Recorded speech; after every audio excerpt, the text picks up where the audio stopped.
Hi, George here from George's Exotics, and today I'm going to be showing you some great beginner invertebrates. First off, we have the millipede. This right here is a desert millipede, also known as Orthoporus ornatus. You can get many other varieties such as the scarlet leg millipede, the giant African millipede, the bumblebee millipede is another common one. They're quite readily available, not necessarily in your local pet shops, but more likely in your local exotic pet shops. They're also widely available online for delivery. They're great to handle, easy to care for, and eat rotting leaf litter, decaying wood, and some fruit and vegetables for moisture. Here is a giant African millipede, another example of a millipede for you guys. So the last one was the desert millipede. This is the giant African millipede, a little bit more of a tropical species and a much, much larger species. This one is not quite full grown yet, but these ones are probably the most readily available that you'll be able to find. If you would like some additional information in how to care for pet millipedes, check out the rest of my channel and you can learn more. This right here is a giant African land snail, one of, if not the easiest of the pet invertebrates to care for. They are very readily available from pet shops to exotic pet shops, to invert shows to online. Very readily available, easy to care for. Great pets for kids, easy to handle, don't bite. They do get quite an impressive size as well. You always want to provide them with a source of calcium, such as a cuttlefish bone, a source of moisture, definitely. They also enjoy fruits, vegetables, decaying plant matter, leaf litter, etc.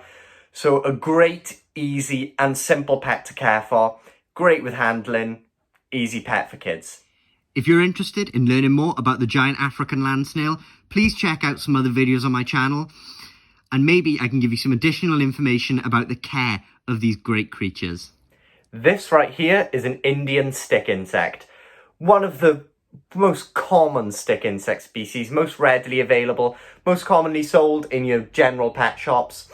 But definitely not to be overlooked. They are asexual, which means all of the specimens in captivity are females and will not stop laying eggs once they reach adulthood. Therefore, it is recommended that you either have big enough enclosure to house many, many individuals, as you will likely end up with many, many generations of these little guys, or that you have somewhere for them to go, like a zoo, or a school, or even a pet shop. Some pet shops will either take them off your hands, or you may even buy them off you. These are great pets for kids, don't bite, and only eat vegetation. Each stick insect is different. There are many species available. But for example, these guys eat a mix of privet, ivy, oak, and rose. Ivy is probably one of your most readily available plants. You can either provide an actual live plant in their enclosure, or you can take cuttings from a plant, place them in the enclosure, and then replace them once they've eaten all the leaves. You want to make sure they have adequate moisture, for example, through misting. A water dish is not a good idea for these guys, as they can easily drown in areas of water or bodies of water that they can't get out of. If you are interested in learning more about the stick insect, then check out some more videos on my channel and prepare to be amazed by these little creatures. Here we have one of the most misunderstood pets in the exotic pet industry. This is a Madagascan hissing cockroach. As you can see, this is an adult, quite large. The babies are much, much smaller. They're quite easy to breed. They like higher ambient temperatures of around 25 degrees Celsius that can be provided with a heat mat. They need a source of calcium, as with most invertebrates, due to their exoskeleton.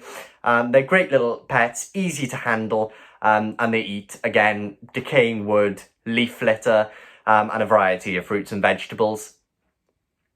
But yeah, great to handle. Again, great pet for kids. Something weird, wonderful, and interesting.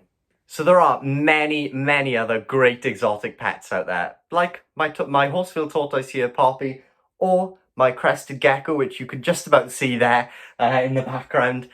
These are some great exotic pets as well. So if you did enjoy this video and you'd like to see more content like this, please click that subscribe button, like and comment, and we'll catch you in the next one.